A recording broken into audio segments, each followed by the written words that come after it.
Hello, I am Andrea Celico, and I am coming close to concluding my 5th year as Superintendent of the Bedford City Schools. This presentation was intended to be delivered in person, but as you know, our current state of affairs has prohibited us from doing so. I appreciate you taking the time to learn more about our district, the challenges and highlights, and our next steps for the future of our schools. We have a lot to look forward to in the upcoming years. Like many of you, we have had several extremely challenging weeks. As rumors swiftly spread that Governor Mike DeWine was likely to close schools for 3 weeks due to the swift spread of the coronavirus, we quickly put together a team of administrators and teachers to start coming up with a distance learning plan that would best suit our students. This team, which was later dubbed our COVID-19 Task Force, only had the opportunity to meet a couple of times before the governor's mandate came to close down our schools for 3 weeks instead of the anticipated 2 weeks. Then, as you know, the closure was extended to May 1st and now through the rest of the school year. So that being said, I felt compelled to open the State of the Schools address by talking about what has gone on in the Bedford City Schools in the last few weeks, and I also want to say how proud I am of our team for all their hard work and long hours put into quickly pulling together a plan that would address the instructional, technological, and nutritional needs of our students, as well as addressing other supports our families may need. Currently, students in grades kindergarten through 3rd have been provided with blizzard bags that are filled with activities and worksheets to sharpen students' skill sets on content that had already been covered in school in which students would benefit from additional practice. All blizzard bags have been provided in hard copy, but are also available on the district website. Students in grades 4 through 12 are receiving their instruction via Google Classroom. Each teacher created a classroom for each course they teach and invited students and parents to join.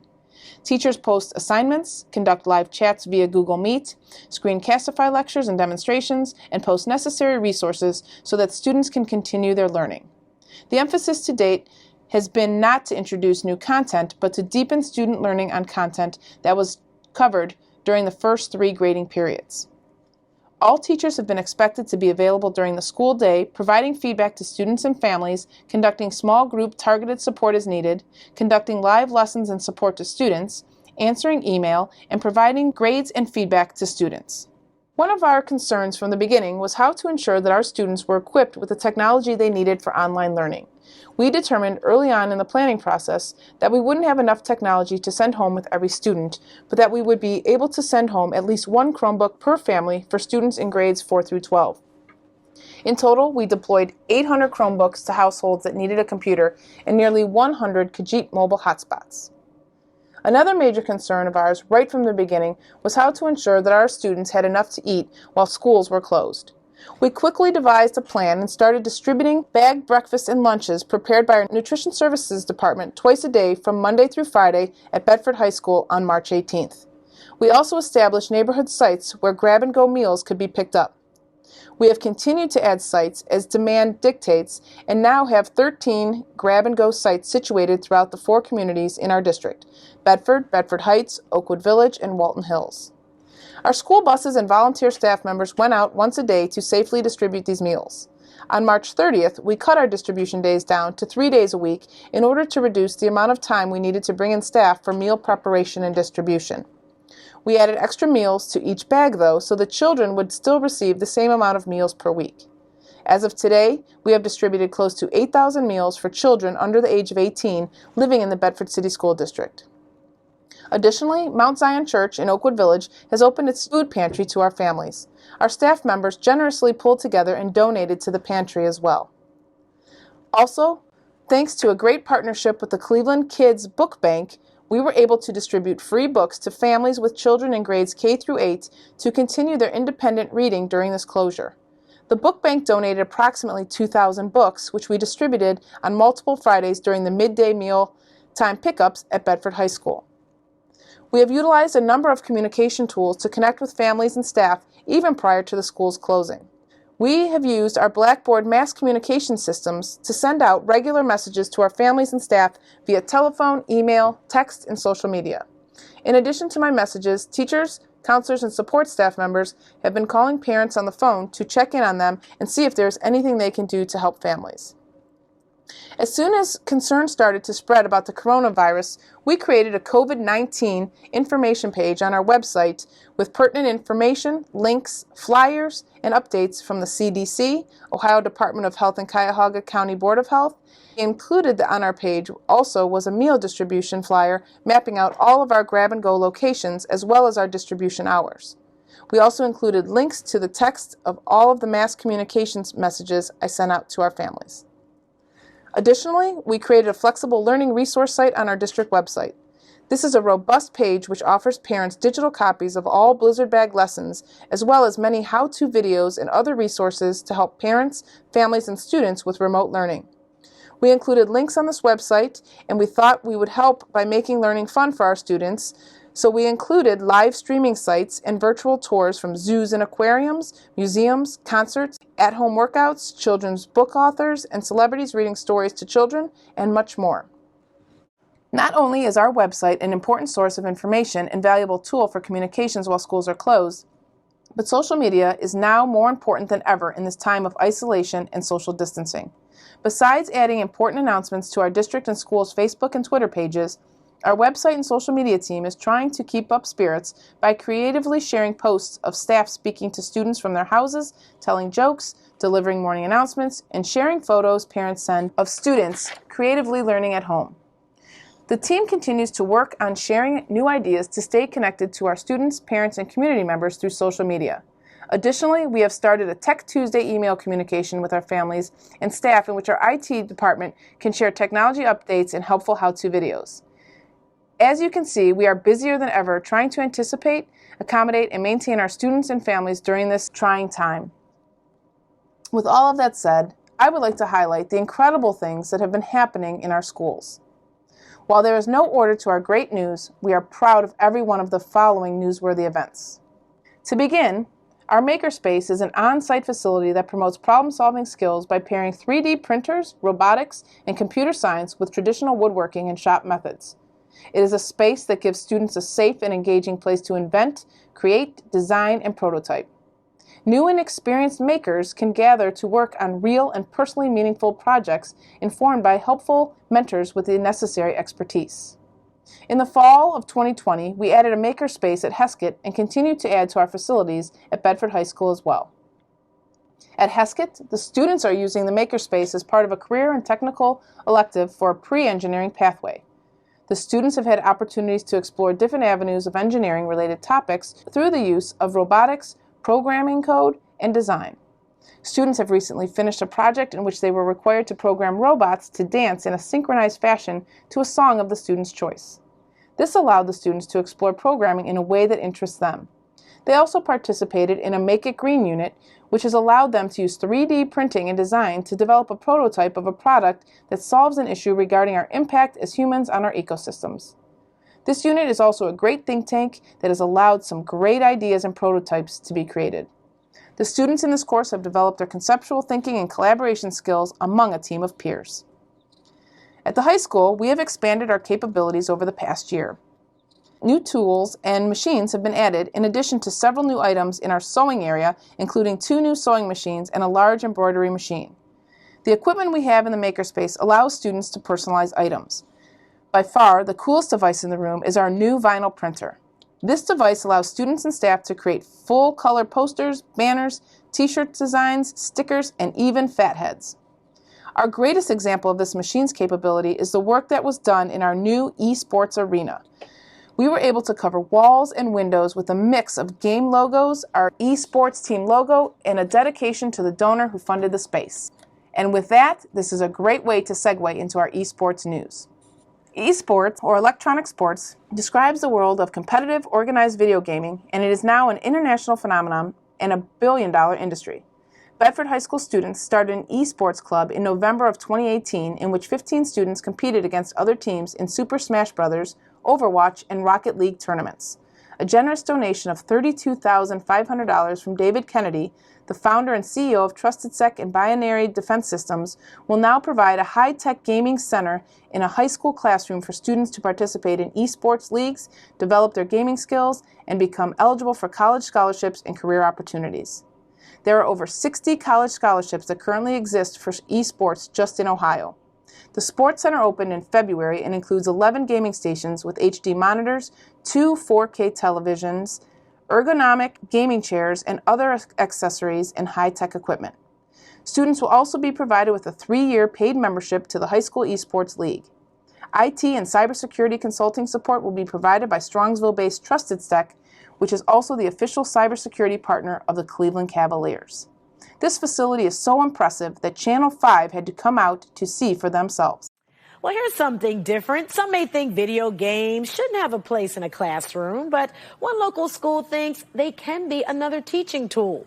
Bedford High School unveiled a brand new esports center tonight, donated by a former student. News 5 photographer Mark Durdak takes us inside. There will be students who will go through the doors. It's like lightning, sir. That will have the opportunity to obtain a higher education. 3, 2, 1.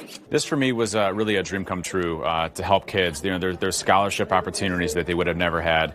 There's something in here. Esports is something that everyone can participate in regardless of physical limitation. And we have students that have physical disabilities who are now part of a team at their high school, which even at the beginning of this year was not possible. Calm it down. There's nothing wrong with like traditional sports and things like that, and those are still great opportunities. But for certain people, they just don't work, right? Like it's not something we're interested in or good at, or sometimes we can't even, right? Like we have a player that's in a wheelchair. Yeah, I scored. I see the smile on the kids' faces, being able to have an impact on that, to be able to change somebody's life is more than anybody can ever ask for. Moving on to the arts, due to the school closure, our students were unable to perform the high school musical Shrek. The performance was supposed to take place at Bedford High School the weekend of March 20th. This upbeat stage version of the famous movie still took place, and we were able to record the dress rehearsal, but due to copyright laws, we were unable to broadcast it. Fortunately for me, I was able to see the dress rehearsal and, as always, remain so proud of our students' courage and talent. We are at least able to share some great photos with you.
The arts program at Bedford High School strives to expose students to theater production with an emphasis on performance, technical production, dance, and vocals. We truly value all forms of the arts. Speaking of the arts, the Heights Consortium, our career and technical education consortium consisting of Shaker Heights, Cleveland Heights, Bedford, Maple Heights, and Warrensville, has been afforded the opportunity to have 20 to 25 current 11th graders from related programs involved in a 1.5-year-long internship opportunity with Arline Grant, Bedford alum, director, actress, costume designer, and producer at Dakar Studios. The internship will introduce students to the film and television industries, which include sound, performance, costume design, and production. Internship students will actually work on youth TV shows and earn at least one TV credit in their name. The internship is slated to begin in fall 2020, and the students will conclude in May 2021. The students will initially meet at Bedford High School and eventually move over to the Dakar Studios production facility that is currently being renovated and is housed in the city of Bedford.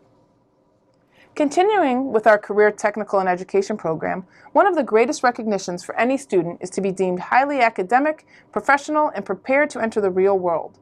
On February 20th, 2020, 19 Bedford High School students were inducted into the National Technical Honor Society. Acceptance required high honors in their career technical pathway with a minimum of a 3.5 GPA, overall minimum of 3.0 cumulative GPA, and the demonstration of 10 professional mandates including excellence in teamwork, citizenship, and initiative. The benefits of National Technical Honor Society include school and community leadership opportunities, access to over $280,000 in scholarships annually, industry recognition in today's highly competitive workforce, inclusion of career portfolios with professional letters of recommendation, connection to global career and technical education networks, and post-secondary recognition. As it is our charge to prepare our students for college and career, this year's high number of award winners demonstrates Bedford City Schools' continued commitment to academic excellence and the advancement of all students for career exploration and post-secondary planning. Preparing our students for the real world is critical, and these two students need no introduction to the world of television, as they were seen on Fox 8 News.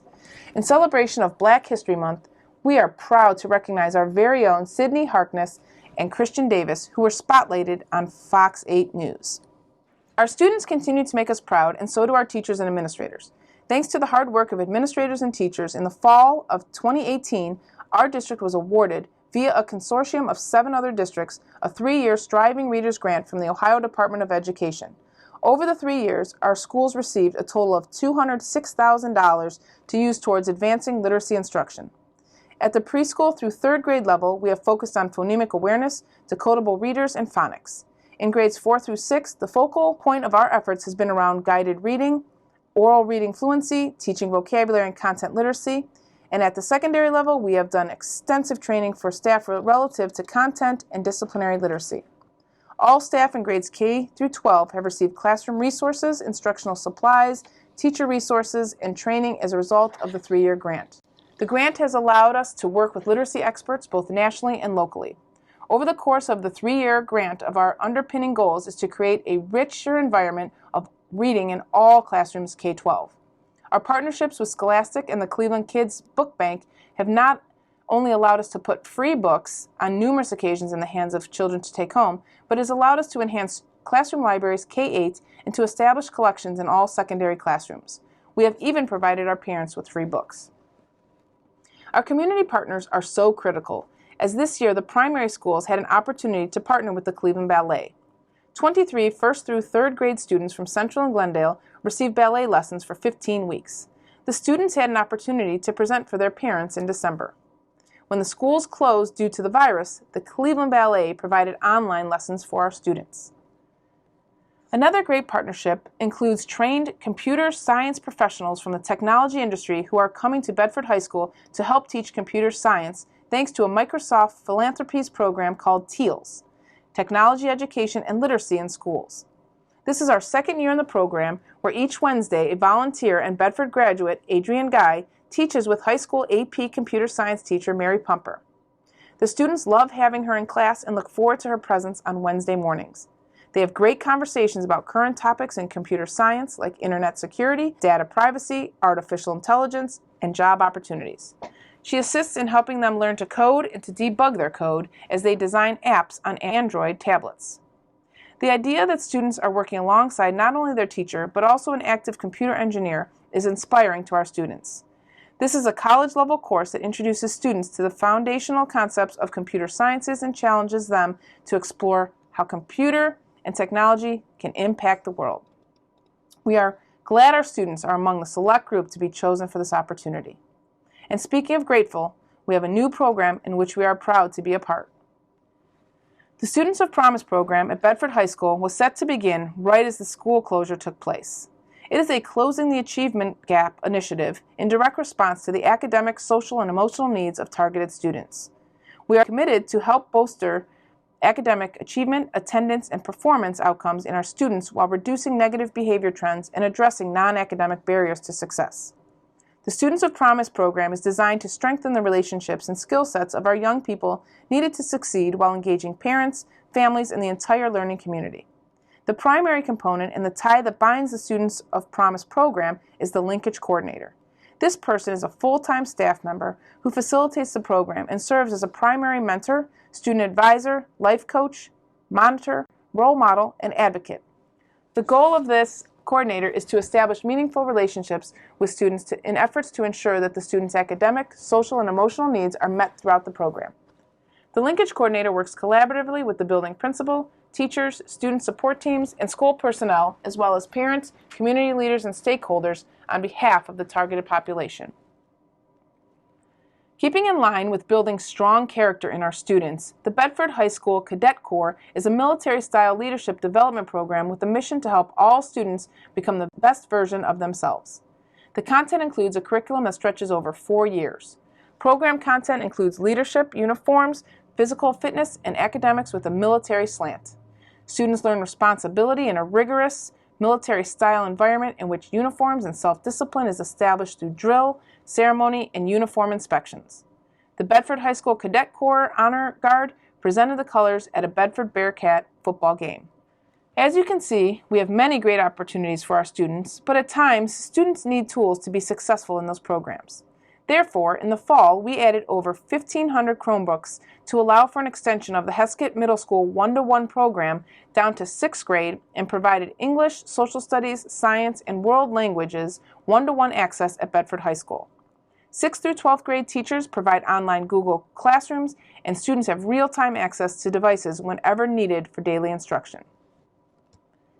As our one-to-one and technology access expanded, our teachers needed an opportunity to learn new digital skills and how to apply the new technologies to their lessons. This need led to our first Google Certified Educator Day, a full day that provided several paths for teachers to study for and take the Google Certified Educator Level 1 and Level 2 exams. As a result, over 110 Bedford teachers have earned their Google certification. That is quite an accomplishment. And not only that, but that opportunity has certainly helped us in light of our current circumstances with remote learning. We are proud of our teachers' willingness to continue their learning. We are also appreciative of our fabulous preschool staff who has helped our district earn a 5-star rating, the highest rating possible. Those of you who have visited Glendale have most likely seen our banner that is proudly displayed outside the school. Here you see Step Up to Quality, and you may be asking, what that means. Step Up to Quality is a 5-star quality rating and improvements system administered by the Ohio Department of Education. Step Up to Quality program standards are based on national research identifying standards which lead to improved outcomes for children. It is rigorous and demanding. Each year, programs must complete a desk review, and every 3 years, a full audit is completed. This involves submission of various documents that cover many areas, including screening, family and community engagement, professional development, and curriculum alignment to the early learning and development standards. After the paper audit, the Ohio Department of Education comes to the school and observes classrooms, interviews staff, and reviews students' files. As I mentioned, our preschool earned the highest rating, 5 stars, and has continued to maintain that standing for 3 years running. As I mentioned earlier, we are always looking for ways to provide our students with new opportunities. One example of that is our partnership with Cleveland's own rowing company, the Foundry, located in the Flats. Not only did I have the opportunity to visit the multi-million-dollar facility, but we were able to bring students to the facility, and we also had the Foundry come to us. Through grants and city-county funds, we are able to send up to 10 students to the Foundry to take rowing lessons at no cost to the students. We provide transportation for them to attend lessons 3 times a week and cover the cost of all competitions. In addition, not only does this promote teamwork, discipline, health, and fitness, it also can lead to very lucrative scholarships. We began sending students this winter, and due to the closure, had to discontinue the program, but we look forward to continuing it in the months and years to come. In speaking about our students, the following portion of this presentation will include some of our many student accomplishments this past year. Bedford senior Anya von Huffel-Goodlock received a perfect score of 36 on her ACT reading test and a composite score of 32, placing her in the 97th percentile in both U.S. and state rankings. Anya has a cumulative GPA of 4.158. Bedford sophomore Orlando Thompson had his first book published, which he wrote when he was a freshman. The Mask of Strategy, a science fiction thriller, is available worldwide on book retailer websites such as Amazon and Barnes & Noble. He maintains a 4.0 GPA and is involved in various extracurricular activities. 6 Bedford senior auto tech students have already secured jobs in the industry, and because of this accomplishment, Advanced Auto Parts gave them each complete tool sets worth more than $800 apiece.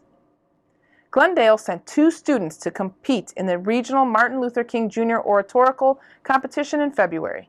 Jaden Schoaf-Dressman placed first, while Isaiah Gatson placed second. They will go on to compete in the 21st annual statewide MLK oratorical contest. This is Glendale's 4th consecutive year sending students to Columbus to compete at the state level. Check out the talent of these 2 students and try to keep a dry eye while doing so. My topic is, where would we be? Where will we be? Where would we be if Martin Luther King Jr. didn't sacrifice for us? Where would we be if he didn't organize a boycott of the bus? Where would we be if he didn't lead his march in Washington, D.C.? Where would we be if he didn't ignore the people who judged him by his skin color and said, "Who's he?" Where would we be if Martin Luther King Jr. didn't win the Nobel Peace Prize?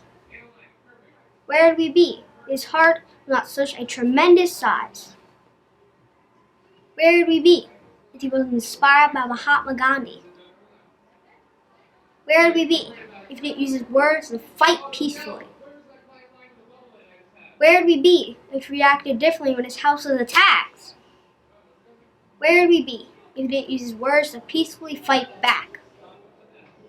Where would we be if he didn't protest and go to jail? Where would we be if Martin Luther King Jr. had failed? Where would we be without his famous "I have a dream" speech? Where would we be if he wasn't a preacher using big words to teach? Where would we be if he wasn't so smart? Where would we be if he didn't lead with his heart? Where would we be if he didn't use music and sing? Where would we be if he didn't shout from the mountaintop, "Let freedom ring"? Where would we be if he didn't strive for change? Where would we be if he fought anger with rage? Where would we be if Martin Luther King Jr. didn't have a strong faith in God? Where would we be if he didn't support other freedom fighters with a nod? Where will we be if we don't stand up for ourselves and others? Where will we be if we don't all treat each other as sisters and brothers? Where will we be if we don't have faith and hope? Where will we be if we don't live lives to the words of his quotes? When the history books are written, someone will say there lived black people who had courage to stand up for their rights. In my opinion, we need to join together as blacks and whites. Sooner or later, all the people of the world will have to discover a way to live together, said this great man. I have faith that together as one we will all take a stand. And the name of my speech is Can't Stop, Won't Stop the Legacy. As I think about the times that we are in, violence across the country, injustice, our brothers, sons, and fathers still a threat because of the hue of our skin, I wonder, we should wonder, if Dr. Martin Luther King Jr. was still alive today, would he consider where we are in 2020 a win? Would he be unpleased with our progress compared to his legacy? If so, where should my generation's legacy begin? We should take pride in our rest for equal education. Put down the guns, pick the books across the nation. Oh, but we shouldn't stop there. We should use our social media platforms to promote not violence, not hate, love. not war. Uplifting, not bullying. Oh, but we shouldn't stop there. We should not judge our peers by the hue of their skin, designers on our clothing, or the neighborhoods that we live in. Oh, but we shouldn't stop there. We are all history makers, not troublemakers, knowledge seekers, not trouble seekers. We don't just follow popular trends, we create them. It's our time to build a legacy. We should never let words like "you can't" or "you won't stop us." We are intelligent young men and young women with integrity and rights and will to be anything in this nation. Victory will be ours if we embrace the blessings given to our generation. I'll rise, we'll rise, up to any character attacking situation. Dr. Martin Luther King Jr. left his footprints for us to follow. It's a new decade. It's time for us to stand up. We should not let all of his word go in vain. We can't, we won't stop there. Thank you for your time. Several students scored a rating 1 or superior rating at the Ohio Music Education Association's solo and ensemble competition in January. These students earned this rating with an outstanding performance that exemplifies true musical expression. 2 students, Sandra Cenaros Cabrera and Jose Maria Acosta, earned the Seal of Biliteracy, a first in the Bedford schools. This award recognizes students who have studied and attained proficiency in English and at least one other language. In addition to their required testing for school, they participated in 3-hour-long testing in Spanish that covered reading, writing, listening, and speaking in order to earn this distinction. On January 28, 2020, the Accuplacer exam at Bedford High School was offered to determine if students would be eligible to take college courses in the College Credit Plus program. 3 6th grade students qualified to take college classes in 7th grade. Zyla Lott, Malcolm Ellis, and Jada Tucker all qualified to take English and/or biology. When you think about a 12-year-old student taking college courses, that is amazing. Central students Gabrielle Siggers and Diana Collins were each winners in the 42nd Annual Marilyn Bianchi Kids Playwriting Festival, sponsored by the Dobana Theater. Even though the theater is not able to produce any plays for the festival this June, the winners will still receive other prizes and press. In athletics, senior Bedford Bearcat football player Devin Hibbett was selected as first-team All-Ohio Division II and Player of the Year for the Lake Erie League. Devin maintains a 3.8 GPA and has signed a national letter of intent to Wayne State University. The varsity golf team, coached by Levi Crozier, won the LEL championship. The boys soccer team were named Lake Erie League co-champions, and Coach Nick Schaefer was named LEL Boys Soccer Coach of the Year. The bowling team, coached by Steve Schuster and Krista Thomas, won the LEL championship in their first year of league participation. Heskett's boys' 8th grade basketball team, coached by William Pullman, won the junior LEL championship title. Bedford swimmer Olivia Plisky signed a letter of intent in November to attend Ashland University on an athletic scholarship. 4 Bearcat senior football players signed national letters of intent on February 5th, which was National Letter of Intent Signing Day. Signing were seniors Romello Tompkins to Marietta College, Andre Bethia to Tiffin University, J. Sean Calloway to West Virginia Wesleyan, and David Hibbett to Wayne State. Coach Charles Salter is pictured behind the young men. Congratulations to Bedford's Ethan Smith and Kara Granger, who both placed at the Ohio Indoor State Track Meet. Ethan took first in the 60 meters hurdles, and Kara placed third in both the 60 meter and 200 meter dashes.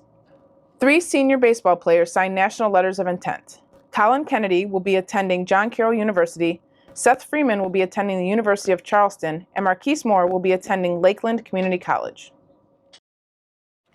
We are so proud of our students and their accomplishments both in and out of the classroom. We don't have outstanding students, though, without the contribution of great staff members. Here are a few great examples. Central Primary School physical education teacher Wendy Whaley was named the 2019 Elementary Physical Education Teacher of the Year by the Ohio Association for Health, Physical Education, Recreation, and Dance. School social worker Faith Gordon was named the Ohio School Social Worker of the Year by the Ohio School Social Work Association. School bus driver Sharon Macklin was honored and presented with a proclamation at a meeting of the Bedford Board of Education for her quick action and heroism in saving a student from a dangerous situation. The student was exiting the bus when a car jumped the curb and drove straight down the sidewalk and lawns right in the path of where the child was heading. Sharon was featured not only in local media outlets for her quick-thinking act of bravery, but also was featured on ABC's Good Morning America. Take a look. A fifth grader is recounting the moment her life flashed before her eyes when she came close to getting hit by a car. A sharp-eyed school bus driver getting the credit for preventing what could have been a tragedy. And ABC's Zachary Keish joins us with more. Good morning to you, Zachary. Eva, good morning to you as well. It's a warning to drivers and a plea to pay attention. This could have gone completely a different way. The man behind the wheel of that car you see barreling down the street and headed towards that girl blamed the incident on brake issues. This morning, watch this terrifying footage as a little girl walks off the school bus. Wait, come here! Wait, come here! Captured on surveillance video, this fifth grade girl, Emma, steps off the bus for a brief second before rushing back on as an out-of-control car speeds by. I actually came in and started crying because I knew that what could have happened didn't happen if my bus driver didn't call me back in. The driver crossed the wrong side of the street, jumping the curb and speeding down the sidewalk right into the girl's path. Wait, come here! Wait, come here! That voice you hear in the background is the bus driver, Sharon Macklin, screaming to get the girl's attention. She was getting off the bus, and I happened to see this car fly around another car that was waiting for the bus to go. When she stepped off the last step, I said, honey, come back, come back. This morning, Emma's mother is urging other people to be more careful. Just be cautious of other people's kids. You know, they may not be your own, but they're somebody's, and somebody loves them and wants them to be around. I just did my job. We have to look out and be prepared for whatever's going to happen. Police in Bedford, Ohio found that driver and charged him with reckless operation. The driver told police he was having brake issues. He was able to get the car home safely and park the car safely, so there's no credence that he didn't have brakes. Now, experts encourage communication between bus drivers and students, even nonverbal cues like eye contact before crossing the street, or in this case, yelling at the girl to get her back on the bus. But the bottom line is, for the rest of us, you got to slow down and pay attention out there. Definitely. I really relate to what the driver was saying. Once you have kids, and I think Whit would understand this, you're just constantly scanning for head on a swivel. Yes. I am so proud to be able to share with you the great news coming from the Bedford City Schools. Now that we enjoyed that, we are going to talk about an exciting future ahead as we talk about our potential facilities project and sound financial standing.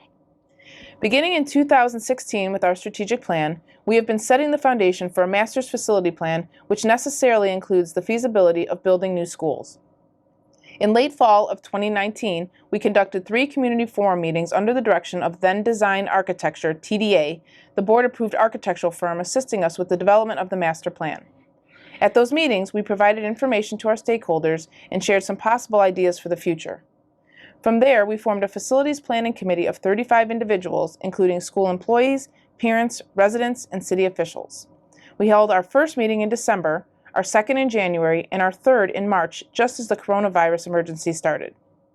We intend to hold another meeting, most likely virtually, in mid-May. The plan is to provide data to this working group in order to provide them with the information they will need to make recommendations leading to the adoption of a master plan by the Board of Education. Meetings have been held in each of the school buildings, and a brief tour of each building has been provided in order for our stakeholders to see our schools for better or for worse.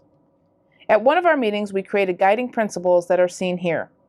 These principles will influence our decision-making as we address where to locate our schools, what grade level to assign to each, and how to best sequence the construction in order to minimize costs. The purchase of the Chanel site has greatly enhanced our options as we ponder those decisions. These meetings will continue throughout this calendar year and into 2021 as we consider the timing of a bond issue, which would provide the financing we need to build or renovate our schools. There is much to take into consideration: timing of levies, millage, immediate needs, and phases. We know that the state share to build new schools is currently 21%. This percentage may change as valuation and enrollment are reassessed every year in September. We are hopeful that the state share will increase, but will position ourselves to guard against that share decreasing if that is the case. Why new schools, you may be asking? The strategic planning team created a problem statement that answers that question. It reads as follows. The problem is captured in the choice between renovating our existing buildings and expecting them to meet our future needs, or using those funds leveraged with local and OFCC dollars to build new. As you can see, the average age of our school buildings is calculated at 71 years. The cost to renovate to current standards is an astounding $139 million. As we look to the future, it is likely that we will not need to house our students in 6 buildings, so the cost to build new will be significantly less than the $139 million. On top of that, the state of Ohio will fund 21% of any new construction we settle on. While we do our best to maintain our facilities, the Permanent Improvement Fund does not generate enough revenue to cover the cost of the needed repairs, which are now starting to outpace our ability to keep up with the demands of aging buildings. There is not a no-cost option that exists. We either need to rebuild our schools or reconsider passing a bond issue to generate millions of dollars to repair or renovate our buildings. Putting millions of dollars into our aged and outdated buildings is not the best use of the money we will need to spend. We have a high school that is too large for our enrollment. Having purchased the Chanel property, we have the ability to build a new campus directly across from our high school, as well as consider consolidating our elementary buildings from 4 schools to 2. In doing so, the benefits would be great, saving the district millions of dollars in operational and personnel costs in the long run. As a side note, before the virus hit, the completion of the Chanel demolition was set for late spring. We are unsure how the closure will continue to impact this time frame, but we are hopeful that it will be completed this summer. Additionally, we could provide our students with less transitioning from one school to another. This will help to build a sense of community for students and staff and allow for increased teacher collaboration and student mentoring. Our goal in building new schools is to redesign classrooms so they will better meet the needs of our students. We want to support the 4 C's: collaboration, critical thinking, communication, and creativity that are needed to support the 21st century competencies. New buildings will afford us the opportunity to do so. While we are still some time away from seeing this dream become a reality, we want to continue to inform and educate you throughout the process. All the information from our community meetings and ongoing updates regarding district facilities planning can be seen on our website at www.bedfordschools.org. There is a button on the homepage titled New Facilities Form where you will find categorized information and a timeline of events. If you do not have access to a computer, please feel free to contact the district and we will be glad to assist you. We can't talk about new facilities without talking about our financial standing. Our entire staff has worked very hard to be conscientious and responsible in our spending. As a result, the best news we have to report is that we have not been on the ballot for 6 years, and based on the preview of the 5-year forecast presented by our treasurer last week, we will not be going to the ballot for another year. That will take us to year 7 of not asking taxpayers for more money. That is no small feat. Not only do we rely on the general fund, but we also seek funds from alternative means, including numerous grants. In 2020, the district was honored with 2 prestigious awards recognizing their excellence in financial operations and reporting during the 2019 fiscal year. The district has a strong history of prudent financial planning, which is evidenced by the fact that we have maintained strong cash balance in the general fund for the last 6 years, which has allowed us to stay off the ballot for new operating funds. We have accomplished this through carefully aligning our budget with forecasted revenues. This graph reflects the most recent 4 years as well as a projection for our next fiscal year. As you can observe, the green line, representing our cash balance, is declining but remains positive. This chart tells a very important story, that of levy frequency and levy millage amounts. The district is sensitive to not only how frequently we ask voters for their support, but we also make every attempt to keep the millage amount as low as possible, but is still enough to meet our needs. So why are property tax levies so important to the district? Take a look at this chart. Approximately 70% of the district's general fund operating revenue in 2020 came through our property tax collections. It is the total of taxes received on residential, commercial, industrial, and public utilities property. It also includes the money that the state of Ohio pays us for the discount that residential property owners receive on owner-occupied homes and senior citizen credits. The next largest source of the general fund revenue comes from the state of Ohio. You may be surprised to know that we receive no money from the federal government in the general fund. While that may be surprising, as no surprise to anyone is that we spend the majority of our budget on our most valuable resource, our staff. The salary and benefits for our approximately 500 staff members accounts for roughly 75% of our budget this year. This is followed by our purchase service spending, which includes payments we make to our community or charter schools and various voucher programs. This area has been a growing cost for our district and most other districts throughout the state. All of Bedford's operating levies are continuing levies. This is important in that we do not have to keep going back to the voters to renew them, as is common with other districts who use emergency levies. Our voters approved a continuing permanent improvement levy several years ago. This allows a steady funding source to help maintain our buildings. Finally, we are fortunate that we currently have no voted bonded debt. This means that our taxpayers are not paying any additional taxes to fund our capital acquisition and building projects. Our country, our state, and our district are operating in very uncertain times. As hard as we work to anticipate events as we make our fiscal plans, no one could have predicted what is currently taking place. There is no doubt that we will feel a negative financial impact. The depth of this impact, we don't know. We, of course, will be responding to events as they occur. I realize we packed a lot of information into this presentation, but the good news is it will be accessible to you via our website and BCS TV. As we conclude, I want to reference our Bedford report card and highlight some of the great things that you won't see on the state report card. The statistic that stands out the most is our increase in graduation rate. We showed, since 2011-2012, almost a 14% increase in our graduation scores. We also exceeded both the state and national averages. Now that is something in which to be proud. We also received an overall grade of a B on our Career and Technical Education report card, and with that, received 2 A's in graduation rate and post-program placement. If you look closely at our closing measure and reading assessments, you will see amazing progress that has been made with our special education, minority, and economically disadvantaged students. And I can't end without bragging about our 5-star preschool program that has shown time and time again that students we serve have a distinct advantage over those students who have not attended preschool. I've enjoyed informing you of many of the great things that we have to offer in the Bedford City Schools. In no way is this an exhaustive list, but it gives you a glimpse into our district. Thank you to our elected officials, parents, community members, and staff and students who continue to support our schools. Without you, we wouldn't be able to accomplish all the wonderful things you saw in this presentation. If you have any questions about anything you heard today, please do not hesitate to reach out to me. I would be glad to assist. Please continue to stay safe and healthy during this unprecedented time. Thank you for your attention.